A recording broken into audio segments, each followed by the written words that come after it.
আসসালামু আলাইকুম। আজকে একটু মুরগি ভিন্নভাবে রান্না করব। মুরগির মাংসটাকে প্রথমে লেবু দিয়ে আর লবণ দিয়ে মাখিয়ে রেখেছিলাম কতক্ষণ। তারপরে এই যে তেল গরম করে মুরগিগুলোকে ভালোভাবে ভেজে নিব।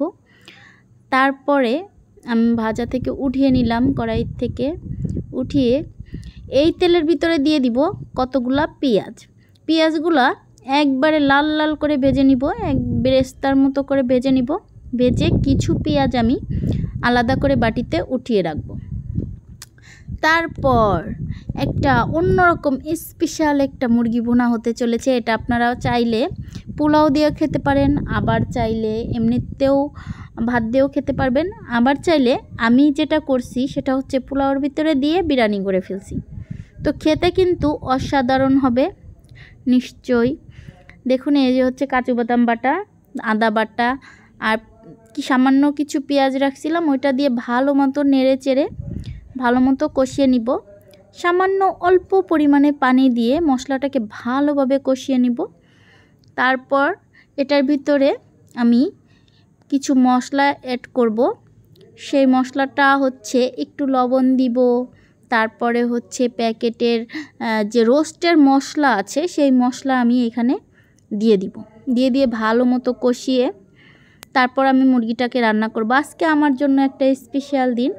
সেই দিনটা আজকে আমার বার্থডে ছিল, তাও সেই উপলক্ষে আমরা মুরগি দিয়ে একটা বিরিয়ানির মতো বানিয়ে খেয়েছি। তো খেতে দুর্দান্ত মজা হয়েছে, সাধারণ ছিল রান্নাটা।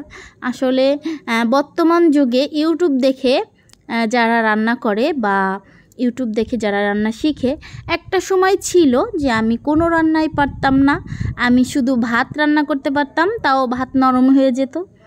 আর বাবার বাড়ি থাকতে কোনো মেয়ে রান্না শিখে না বা রান্না করেও না।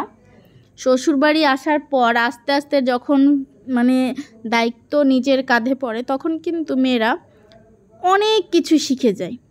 অনেক, শুধু রান্না না, অনেক কিছু শিখে। আসলে সব মেয়েদের ক্ষেত্রেই এই একটাই মনে করেন যে কাজে মিল আছে, সেটা বিয়ের আগে কিছুই পারতো না, বিয়ের পরে অনেক কিছুই শিখে।